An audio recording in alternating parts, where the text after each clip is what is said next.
గోదావరికలో exhibition సందడి ఆకట్టుకుంటున్న జలకన్యల విన్యాసాలు సందర్శకులతో కిటకిటలాడుతున్న ప్రభుత్వ డిగ్రీ కళాశాల మైదానం. గోదావరికని ప్రభుత్వ డిగ్రీ కళాశాల మైదానంలో నిర్వాహకులు అస్లాం ఏర్పాటు చేసిన ఎగ్జిబిషన్ పండుగ వాతావరణాన్ని సంతరించుకుంది. కాశ్మీర్ ప్రకృతి అందాలు, జలకన్యల విన్యాసాలు, ఆకర్షణీయమైన సెట్టింగ్లు సందర్శకులను ఇట్టే కట్టిపడిస్తున్నాయి. చల్లని సాయంత్ర వేళల్లో కొత్త సినిమాలు ఉన్నప్పటికీ ప్రజలు ఎగ్జిబిషన్కి అధికంగా తరలివస్తున్నారు. ప్రత్యేకంగా బుధ, గురు, శుక్రవారాల్లో ఎగ్జిబిషన్ ప్రాంగణం అడుగుపెట్టే చోటు లేకుండా జనంతో కిక్కిరిసిపోతుంది. ప్రవేశ ద్వారం వద్ద ఏర్పాటు చేసిన సొరంగ మార్గం, బండరాళ్ల సెట్టింగ్ కిందుగా వెళ్తూ సందర్శకులు సెల్ఫీలు తీసుకుంటూ ఆనందిస్తున్నారు. లోపలికి వెళ్ళగానే కాశ్మీర్ అందాల సెట్స్, జలపాతాల వద్ద ఫోటోలు దిగుతూ ఉత్సాహంగా గడుపుతున్నారు. జలకన్యల విన్యాసాలు ప్రత్యేక ఆకర్షణగా నిలుస్తుండగా షాపింగ్ స్టాళ్లలో పిల్లలు, పెద్దలు తమకు కావలసిన వస్తువులు కొనుగోలు చేస్తున్నారు.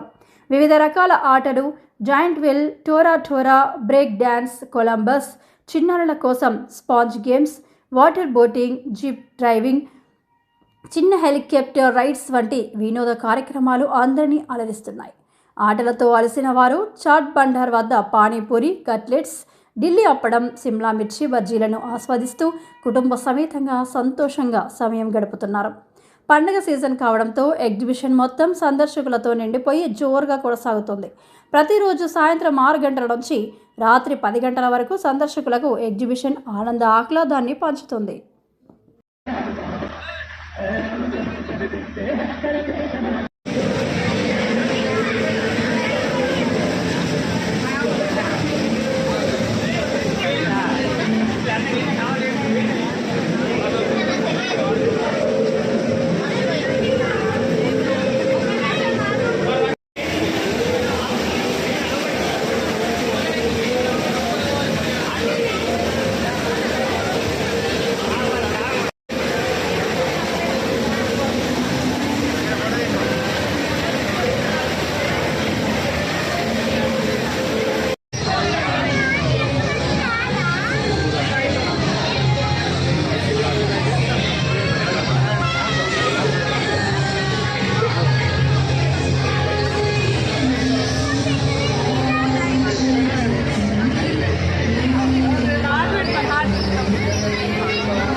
పట్టణ ప్రాంతంలో డిగ్రీ కాలేజ్ గ్రౌండ్లో ఏర్పాటు చేసిన ఎగ్జిబిషన్ సాయంత్రం 5 గంటల నుంచి 10 గంటల వరకు ఏర్పాటు చేసిన ఎగ్జిబిషన్ ప్రజలను ఎంతగానో ఆకట్టుకుంటుంది. అలాగే ఇక్కడ కొలంబస్, జాయింట్ వీల్, ఇంకా పిల్లలకు సంబంధించిన రకరకాలైన ప్లే గ్రౌండ్స్ అనేది అందరినీ ఆకర్షిస్తున్నాయి. ముఖ్యంగా జలకన్య విన్యాసాలు చిన్నపిల్లల్ని ఎంతగానో ఆకట్టుకుంటుంది. ప్రత్యేకంగా కొత్తదనాన్ని ఇక్కడ పండుగ వాతావరణం ఏర్పాటు చేసుకుంది. అలాగే చాలామంది వందలాది వేలాదిలో తరలి వస్తున్నారు. ప్రతిరోజు ఇక్కడ పండుగ వాతావరణం ఏర్పాటు చేయడం జరుగుతుంది. ఎంతగానో ప్రజలు ఆకర్షణీయకరంగా అన్ని వస్తువులు, తినుబండారాలు, రకరకాలైన తినుబండారాలు ఎంతగానో వాళ్ళని ఆకట్టుకుంటుంది. అలాగే చిన్నపిల్లలు చాలా మట్టుకి ఎంతగానో జలకన్యని చూడడానికి మళ్ళీ తరలి వస్తున్నారు. లోకల్ దగ్గర వాళ్ళు కాకుండా దూర ప్రాంతాల నుంచి కూడా ప్రజలు ఇక్కడికి రావడానికి మొగ్గు చూపుతున్నారు. ఇప్పుడు జాతర సమయంలో కూడా అక్కడ కాకుండా మన ఇక్కడ ఎగ్జిబిషన్ గ్రౌండ్లో తండోపతండాలుగా ప్రజలు తరలి వస్తున్నారు. అలాగే కొత్త సినిమాలు సైతం పక్కన పెట్టేసి మన ఎగ్జిబిషన్కి ఎంతగానో ప్రియారిటీ ఇచ్చి ఇక్కడికి ప్రజలు, పిల్లలు అందరూ ఫ్యామిలీతో అందరూ పండుగ వాతావరణం ఇక్కడ సంతరించుకోవడం జరుగుతుంది. ప్రతిరోజు 5 గంటల నుంచి 10 గంటల వరకు రాత్రి ఒక పండుగ వాతావరణం ఏర్పాటు చేయడం జరిగిందండి. ముఖ్యంగా ఈ ఎగ్జిబిషన్ గ్రౌండ్లో కాశ్మీర్ అందాలతో పాటు బండరాల సెట్టింగ్స్ మరియు జలపాతాల వద్ద సెల్ఫీలు దిగడానికి, ఫొటోస్ దిగడానికి ప్రజలు ఎంతగానో మొగ్గు చూపుతున్నారు. అలాగే ఇంకా చాలా రకరకాలైన వస్తువులు, పిల్లలకు సంబంధించిన ప్లేకి సంబంధించిన అయినా కానీ, చిన్నపిల్లలకు సంబంధించిన చిన్న బొమ్మలైనా కానీ, గాజులైనా కానీ, ఇయర్ రింగ్స్, ఇలాంటివి చాలా ఎంతో రకరకాల అందమైనవి ఇక్కడ మనకి కనువిందు చేస్తున్నాయి. ప్రజలు ఎంతగానో ఆకర్షితులై వాటిని కొనుగోలు చేయడం జరుగుతుంది. ఇక్కడ ప్రజలు అందరూ మళ్ళీ రావడానికి మొగ్గు చూపుతున్నారు.